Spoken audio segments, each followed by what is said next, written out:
Hi, I'm Ken White Jr. Happy to welcome you to the fourth stave of the reading of the ultimate Christmas story, The Christmas Carol by Charles Dickens.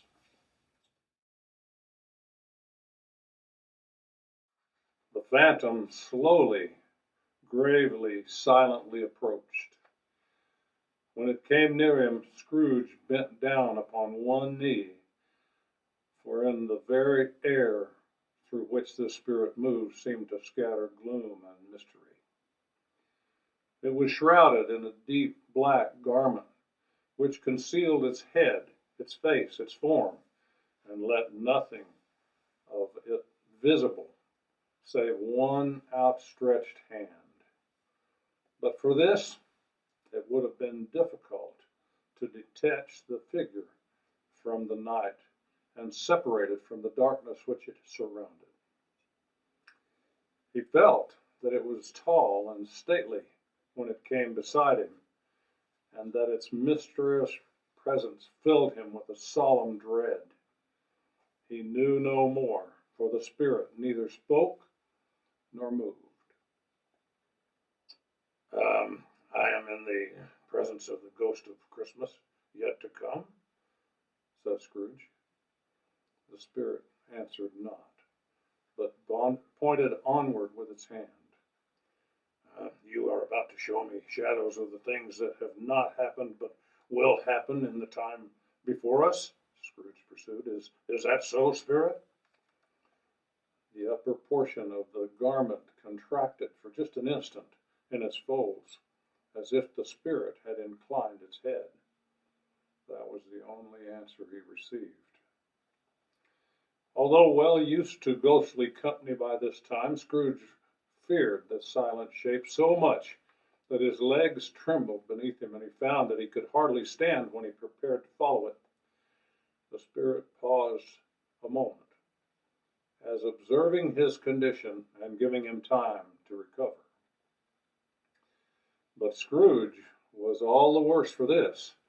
It thrilled him with a vague, uncertain horror to know that behind the dusky shroud there were ghostly eyes intently fixed upon him, while he, though his stretched his own to the utmost, could see nothing but a spectral hand and one great heap of black. Ghost of the future, he exclaimed. I fear you more than any spectre I've seen, but as I know your purpose is to do me good, and I hope to live to be another man from what I was, I am prepared to bear you company, and to do it with a thankful heart. Will you not speak to me?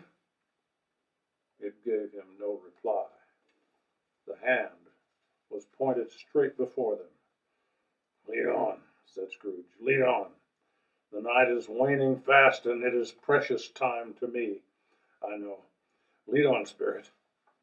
The phantom moved away as it had come towards him.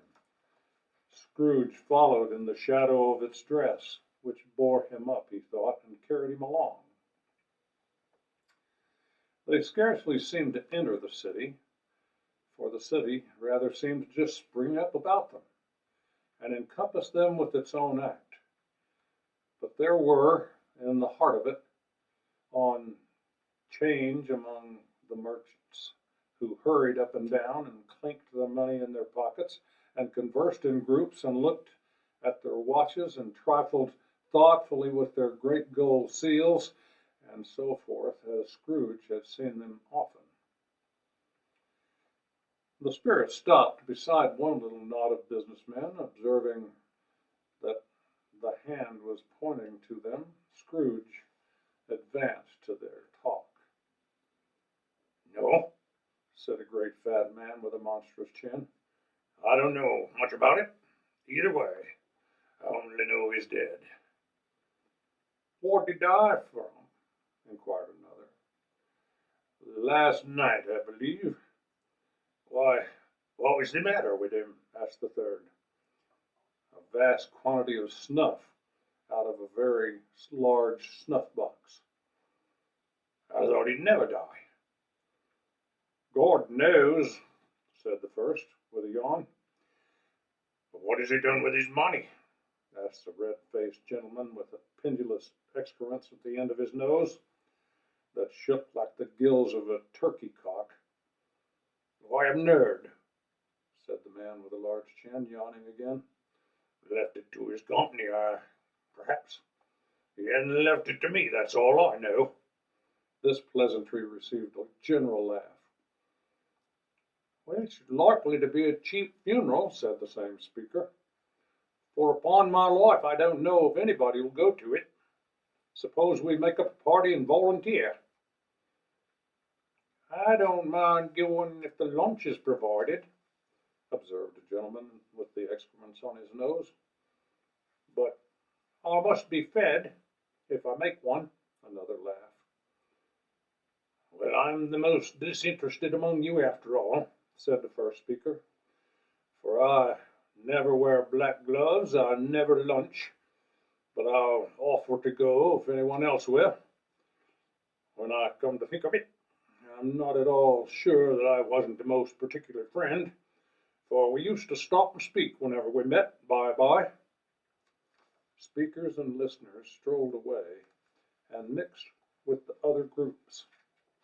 Scrooge knew the men, and looked up towards the spirit for an explanation. The phantom glided on into the street. His finger pointed in two persons meeting. Scrooge listened again, thinking that the explanation he might receive. He knew these men, also, perfectly. They were men of business, very wealthy and of great importance. He'd made a point of always standing well in their esteem, in a business point of view, that is, strictly a business point of view. "How are you?" said one. "How are you?" returned the other. "Well," said the first, "old Scratch has got his own at last, eh?" "So I'm told," returned the second. "Cold, isn't it?" "Seasonable for Christmas time. You're not a skater, I suppose?" No, something else to think of. Good morning." Not another word. That was their meeting, their conversation, and their parting. Scrooge was at first inclined to be surprised that the spirit should attach importance to conversations so apparently trivial, but feeling assured that they must have some hidden purpose, he set himself to consider what it was likely to be. They could scarcely be supposed to have been any bearing on the death of Jacob, his old partner, that was in the past, and his ghost providence was in the future. Nor could he think of anyone immediately connected with himself to whom it might apply then. But nothing doubting that whomsoever they applied, they had some latent moral for his own improvement, he resolved to treasure up every word he heard and everything he saw, especially to observe the shadow of himself when it appeared. For he had had an experience that the conduct of his future self would give him a clue that he missed, and he would render the solution to these riddles easy. He looked about in that very place for his own image, but another man stood in his accustomed corner, and though the clock pointed to his usual time of day for being there, he saw no likeness of himself among the multitudes that poured through the porch. It gave him little surprise, however, for he had been resolving in his mind a change of life, and thought and hoped he saw his newborn resolutions carried out in this. Quiet and dark beside him stood the phantom with its outstretched hand. When he roused himself from his thoughtful quest, he fancied, from the turn of the hand and its situation in reference to himself, that the unseen eyes were looking at him keenly. It made him shudder and feel very cold. They left the busy scene and went to an obscure part of town, where Scrooge had never penetrated before, although he recognized its situation and its bad repute. The ways were foul and narrow, the shops and houses wretched, the people half naked, drunken, slipshod, and ugly. Alleys and archways, like so many cesspools, disgorged their offences of smell and dirt and life upon the struggling streets, and made the whole quarter reek with crime, with filth and misery. Far in this den of infamous resort, there was a low-browed beetling shop below a penthouse roof, where iron, old rags, bottles, bones, and greasy offal were bought. Upon the floor within were piles of heaps of rusty keys, nails, chains, hinges, files, scales, and weights, and refuse iron of all kinds. Secrets that few would like to scrutinize were bred and hidden in the mountains of unseemly rags, masses of corrupted fat, and sepulchres of bones. Sitting in among the wares he dealt in, by a charcoal stove made of old bricks, was a gray-haired man, a rascal, nearly 70 years of age, who had screened himself from the cold air without by a frowsy curtaining of miscellaneous tatters hung upon a line. And he smoked his pipe in all the luxury of calm retirement. Scrooge and the phantom came into the presence of this man just as a woman with a heavy bundle slunk into the shop. But she had scarcely entered when another woman, similarly laden, came in too, and she was closely followed by a man in faded black, who was no less startled by the sight of them than they had been upon recognition of each other. After a short period of blank astonishment, in which the old man with the pipe had joined them, they all three burst into a laugh. "Let the charwoman alone be first," cried she who had entered first. "Let the laundress alone be the second, and let the undertaker's man alone be the third. Look here, old Joe, here's a chance, if we haven't all three met here without meaning it." "You couldn't have met in a better place," said old Joe, removing the pipe from his mouth. "Come into my parlor. You were made free of it long ago, you know. And the other two ain't strangers either. Stop till I shut the door to the shop. How it shrieks. There ain't such a rusty bit of metal in the place as those hinges, I believe. And I'm sure there's no such old bones here as mine. We're all suitable to our calling, and well matched. Come into my parlor. Come into my parlor." The parlor was a space behind a screen of rags. The old man raked the fire together with an old stair rod, and having trimmed his smoky lamp, for it was night, with the stem of his pipe, he put it in his mouth again. When he did this, the woman who had already spoken threw her bundle on the floor and sat down, in a flaunting manner, on a stool, crossing her elbows on her knees and looking with bold defiance to the other two. What odds then? What odds, Miss Dilber?" said the woman. "Every person has a right to take care of themselves. It always did." "That's true enough," said the laundress. No man more so."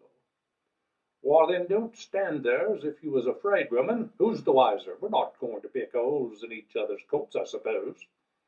"No, indeed," said Miss Dilber and the man together.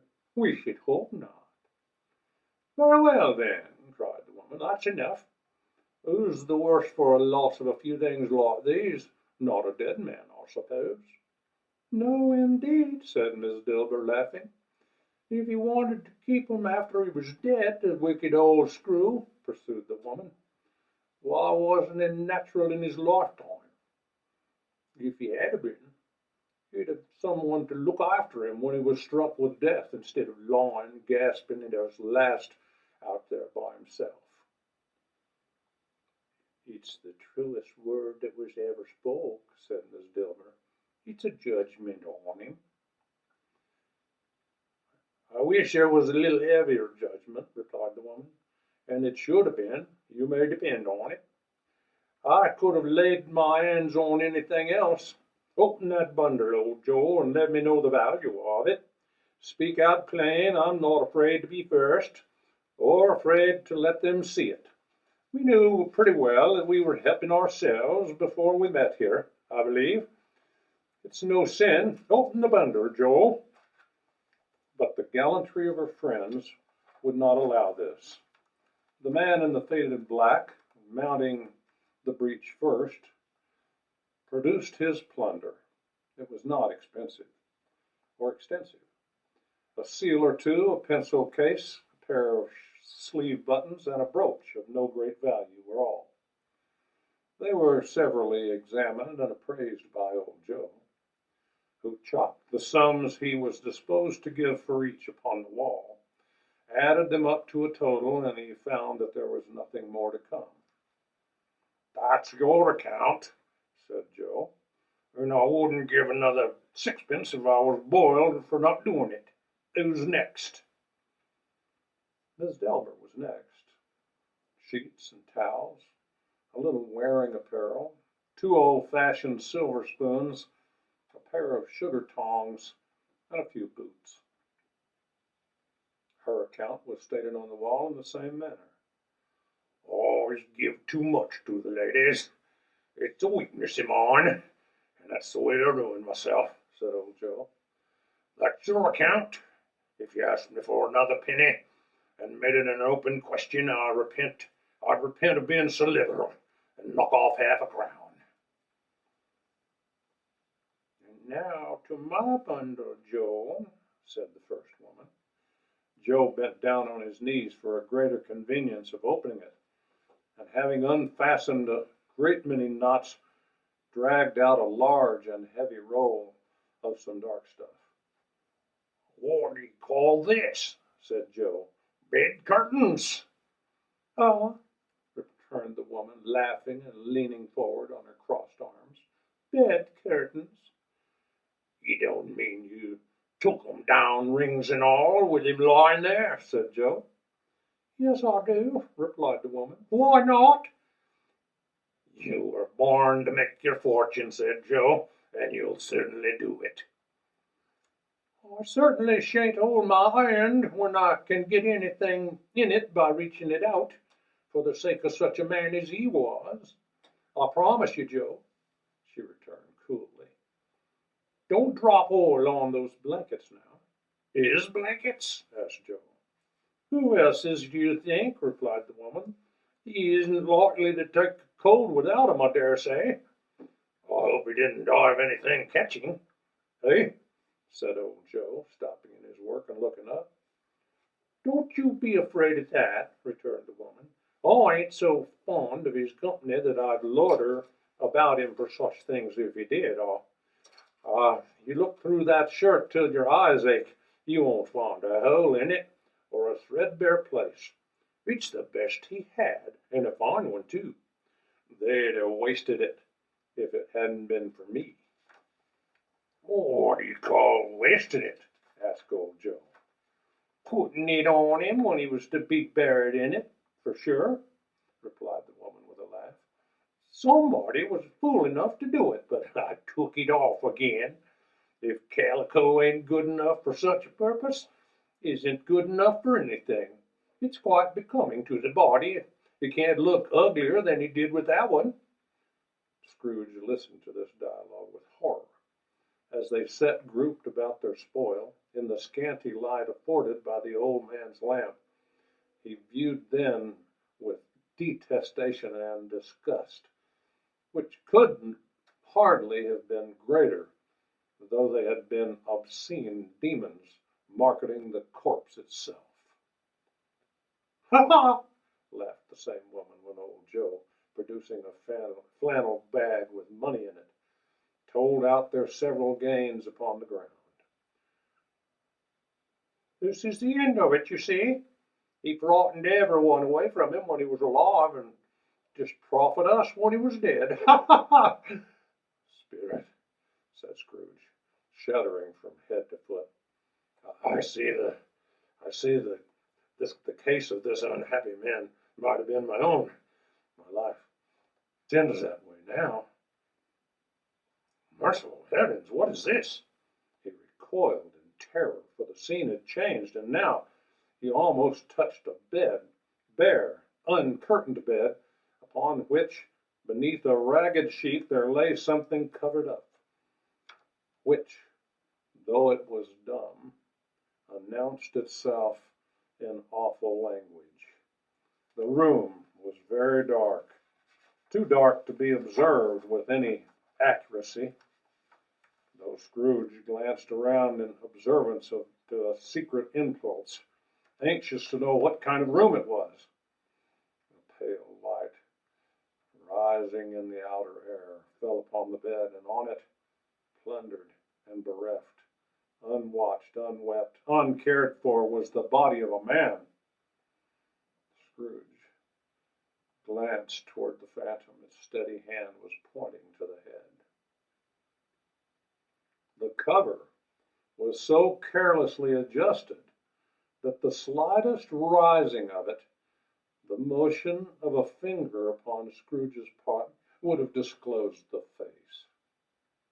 He thought of it, felt how easy it would be to do, and longed to do it, but he had no more power to withdraw the veil than to dismiss the spectre at his side.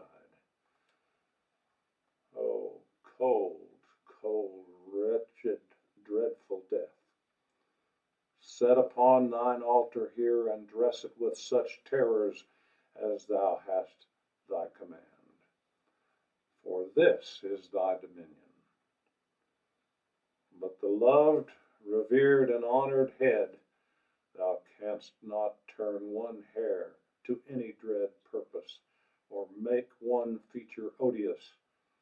It is not that the hand is heavy, and will fall down when released. It is not that the heart and pulse are still, but the hand was open, generous, and true, the brave heart, warm and tender, and the pulse a man's. Strike, shadow, strike, and see his good deeds springing from the wound, to sow the world with life immortal. No voice produced these words in Scrooge's ears, and yet he heard them when he looked up from the bed. He thought this man could be raised up now. What would be his foremost thoughts? Avarice? Hard dealing? Griping cares? They have brought him to a rich end, truly. He lay in the dark, empty house, with not a man, a woman, or a child to say he was kind to me in this or that, and for that memory of one kind word I'll be kind to him. A cat was tearing at the door, and there was the sound of gnawing rats beneath the hearthstone. What? They wanted into the room of death? And why were they so restless and disturbed? Scrooge did not dare to think. Spirit, he said, this is a fearful place, and leave it. I shall not leave its lesson, trust me. Let us go. Still, the ghost pointed at the unmoved finger at the head. I understand you, Scrooge returned. I would do it, if I could, but I have not the power, Spirit. I have not the power. Again it seemed to look upon him. If there's any person in this town who feels emotion caused by this man's death, Scrooge said, quite agonized, show me that person, Spirit, I beseech you. The Spirit spread his dark robe before him in a moment, like a wing, and withdrawing it, revealed a room by daylight, where a mother and her children were. She was expecting someone, and with anxious eagerness for she walked up and down the room, started at every sound, looked out the window, glanced from the clock, tried in vain to work with her needle, but could hardly bear the voices of the children at their play. At length, the long-expected knock was heard. She hurried to the door and met her husband, a man whose face was careworn and depressed, though he was very young. There was a remarkable expression in it now, a kind of serious delight, of which he felt ashamed, and which he struggled to repress. He sat down to the dinner that had been hoarding for him by the fire, and when she asked him fairly what news, which was not until after a long silence, he appeared embarrassed how to answer. "Is it good," she said, "or bad?" to help him. "Bad," he answered. "We are quite ruined?" "No. No, there's hope yet, Caroline." "If he relents," she said, amazed, "there is. Nothing is past hope. If such a miracle has happened." "He's past relenting," said her husband. "He's dead." She was a mild and patient creature, if her face spoke truth, but she was thankful in her soul to hear it, and she said so, with clasped hands. She prayed forgiveness the next moment, and was sorry, but the first was the emotion of her heart. What the half-drunken woman whom I've told you of last night said to me when I tried to see him to obtain a week's delay, and what I thought was a mere excuse to avoid me, turns out to have been quite true. He was not only very ill, but dying then. To whom will our debt be transferred?" "I don't know. But before that time we shall be ready with the money. Even though we were not, it would be bad fortune indeed to find so merciless a creditor in this man's successor. We may sleep tonight with light hearts, Caroline." Yes, soften it as they would, their hearts were lighter. The children's faces hushed and clustered round to hear what they so little understood were brighter. And it was a happier house for this man's death. The only emotion that the ghost would show him by the caused event was one of pleasure.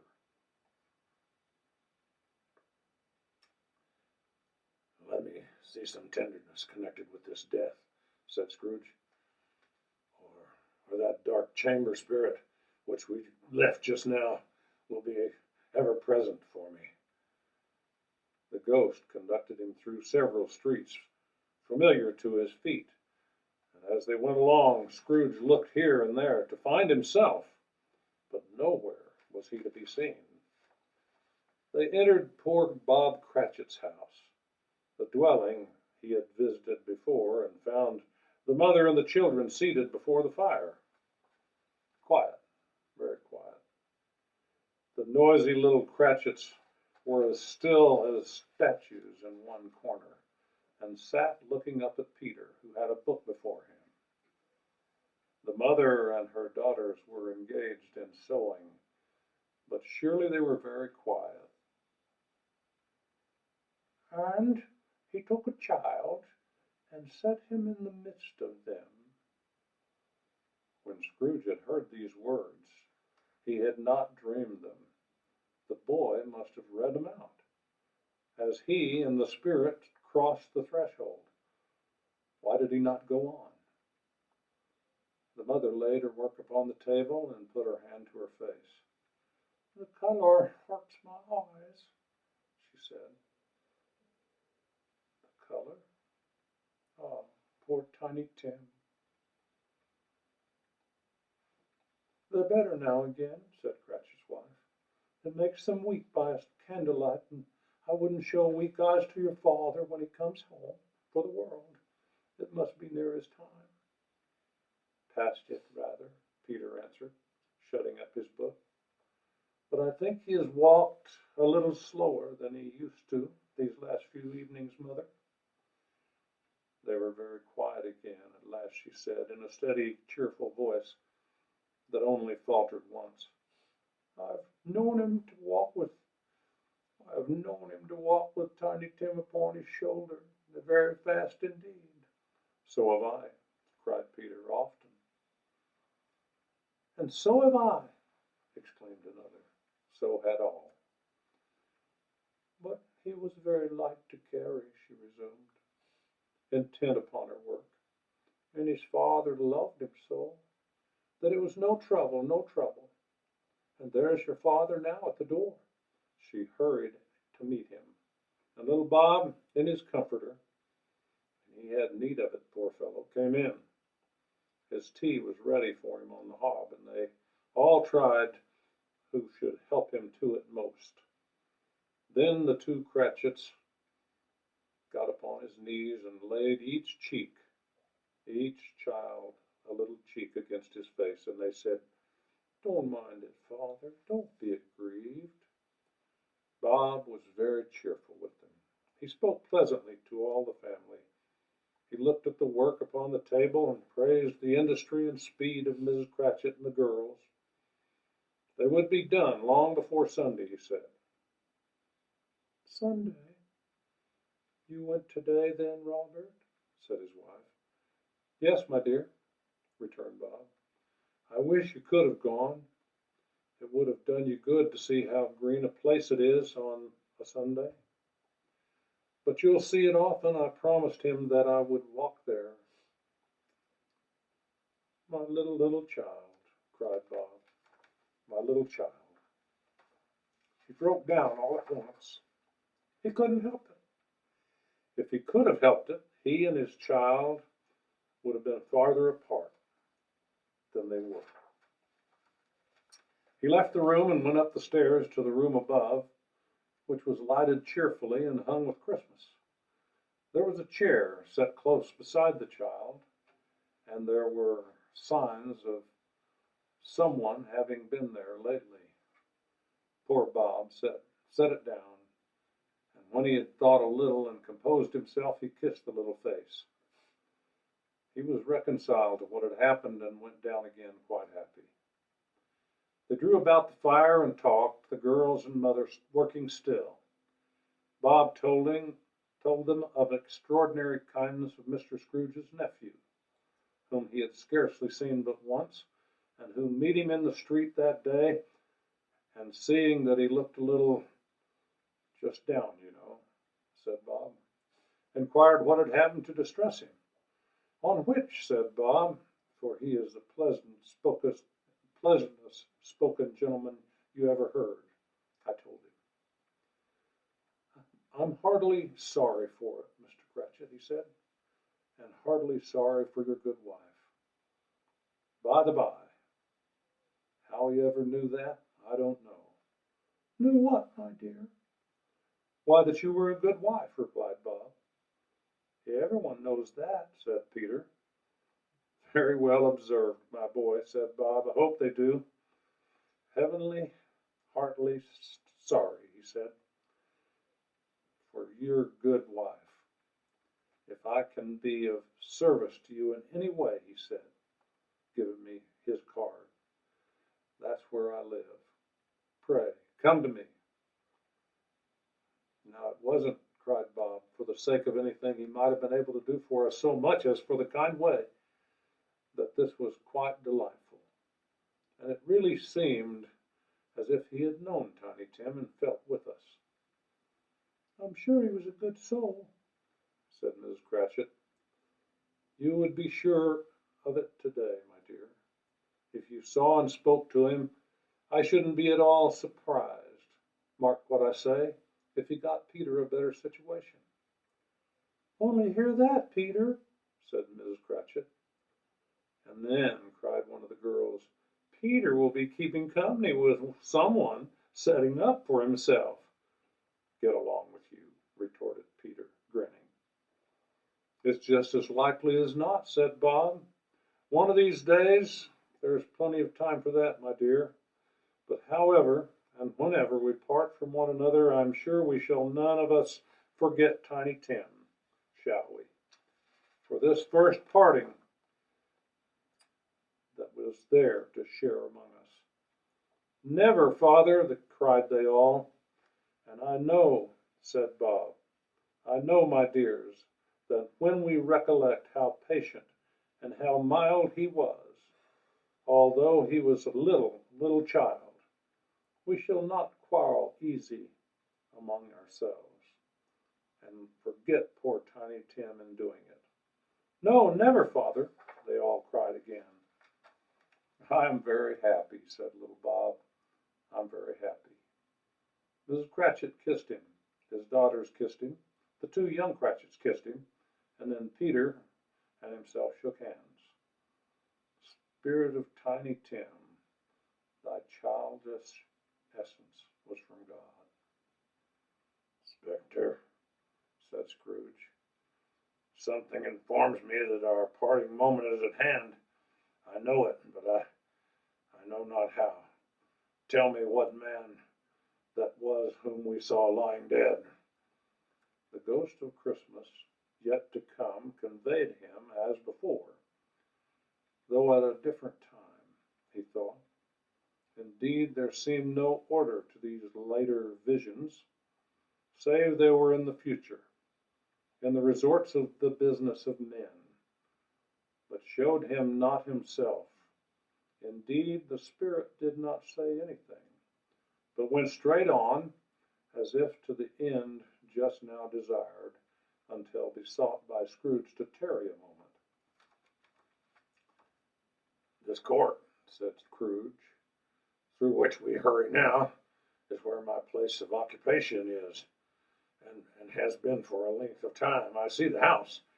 Let me behold what I shall be in the days to come. The spirit stopped.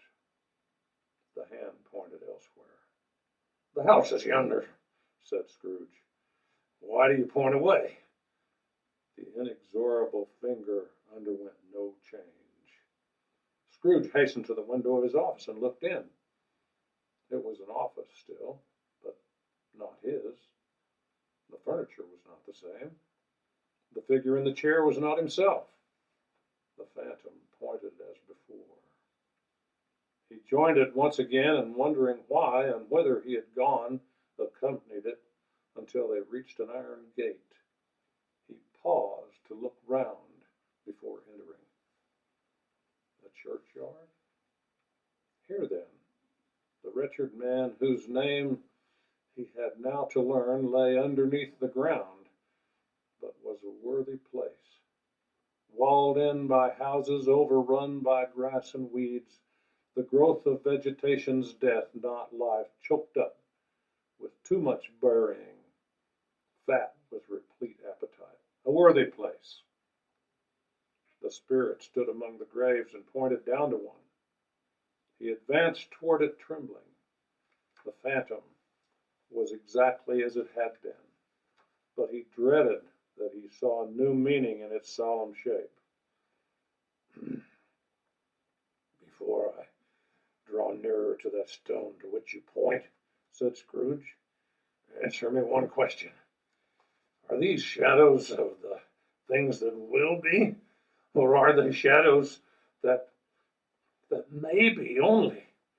Still, the ghost pointed downward to the grave by which he stood. Men's courses will foreshadow certain ends to which, if persevered in, they must lead, said Scrooge. But if the courses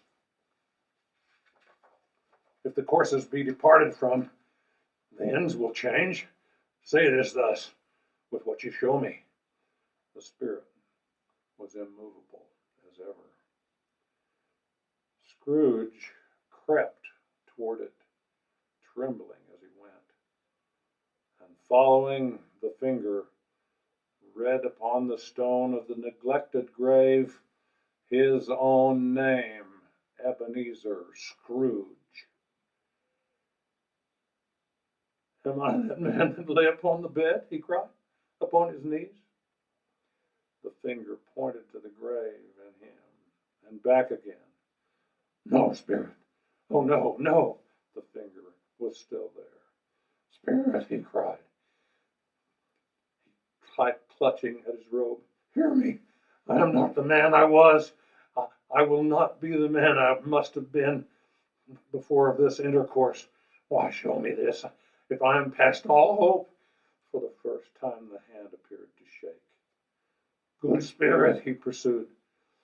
As down upon the ground he fell before it. Your nature intercedes for me and pities me.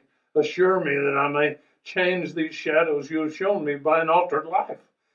The kind hand trembled. I will honor Christmas in my heart and try to keep it all year. I will live in the past, the present, and the future. The spirits of all three shall strive within me. I will not shut out the lessons they teach. Oh, tell me that I must sponge away the writing on this stone.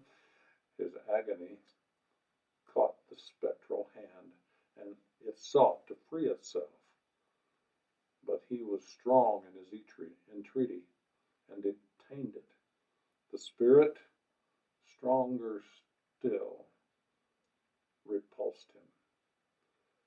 Holding up his hands in one last prayer to have his fate reversed, he saw an alternation in the phantom's hood and dress. It shrunk and collapsed and dwindled into a bedpost. Thanks for joining us for the reading of the 4th chapter of The Christmas Carol by Charles Dickens. And I recommend that you give another classic a chance.